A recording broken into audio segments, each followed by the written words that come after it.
So measuring this to see where exactly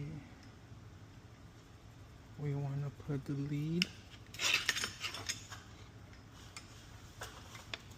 Where exactly we want to put the lead. So right here gotta be gone.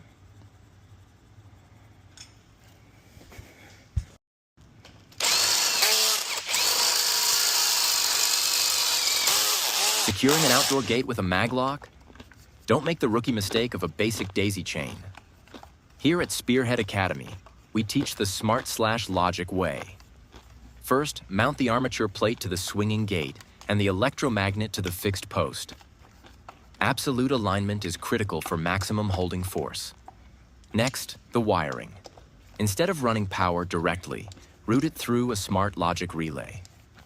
This isolates the maglock's high current draw from your access controller. It protects your board from voltage spikes. Finally, integrate your request to exit and seal your connections. Want to master access control? Join us at Spearhead Academy. So we got the armature on. And hopefully it's not powered now. But that's how we looking.